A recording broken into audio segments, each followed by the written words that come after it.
ఇంద్రజిత్తు రావణుని పెద్ద కుమారుడు. ఇతని అసలు పేరు మేఘనాథుడు.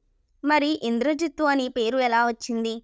మేఘనాథుడు మహేశ్వర క్రతువు చేశాడు. తండ్రితో తను కలిసి వెళ్ళి ఇంద్రుడితో యుద్ధానికి దిగాడు. ఇంద్రుడు రావణాసురుని ఓడించడమే కాదు, బంధించాడు కూడా.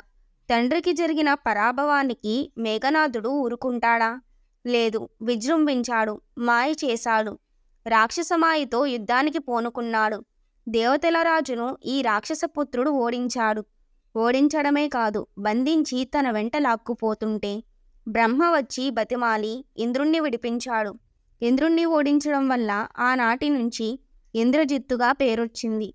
ఇంద్రజిత్తు అమరత్వాన్ని అడిగినా బ్రహ్మ ఇవ్వలేదు. రామరావణ యుద్ధమప్పుడు సీతను రామునికి అప్పగించి స్నేహంగా మెలగమని రావణునికి విభీషణుడు సూచిస్తాడు. అందుకు ఇంద్రజిత్తు ఒప్పుకోడు. యుద్ధం చేయడమే మంచిదంటాడు. ఇంద్రజిత్తు వెంటనే యుద్ధరంగంలోకి దూకలేదు.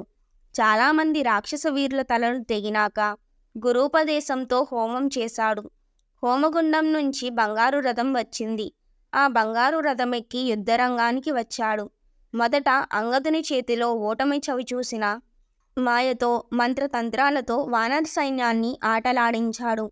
అంతేనా, నాగాస్త్రం వేసి రామలక్ష్మణులు స్పృహ కోల్పోయేలా చేశాడు. ఆంజనేయుడు తెచ్చిన ఔషధ మూలికలతో ఆయువు నిలుపుకున్నాక రామలక్ష్మణులు తిరిగి యుద్ధం చేయడంతో ఇంద్రజిత్తుకు ఎదురు నిలవడం కష్టమైపోయింది. దాంతో మాయాసీతను సృష్టించాడు. రామ, నీ జానకిని ఖండిస్తున్నాను చూడు అంటూ ఇంద్రజిత్తు మాయాసీతను కత్తితో ముక్కలు చేశాడు. నిజమేనని అనుకుని రాముడు ఇంద్రజిత్తు కోరిన రీతిగా కలతకు గురయ్యాడు. ఇంద్రజిత్తు తన మాయోపాయము పారుతుందని అనుకున్నాడు. రామలక్ష్మణులకు నిజం తెలిసిపోయింది. వేరే దారి లేక ఆ సమయంలో సైతం యాగం చేద్దామని ఇంద్రజిత్తు సంకల్పించాడు. ఆ విషయం విభీషణుడి ద్వారా రామలక్ష్మణులకు తెలిసిపోయింది.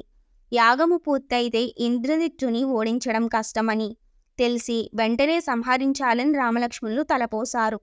ఇంద్రజిత్తు ఎక్కడ ఉన్నది విభీషణుడు చెప్పేవాడు. యుద్ధం తీవ్రతమైంది.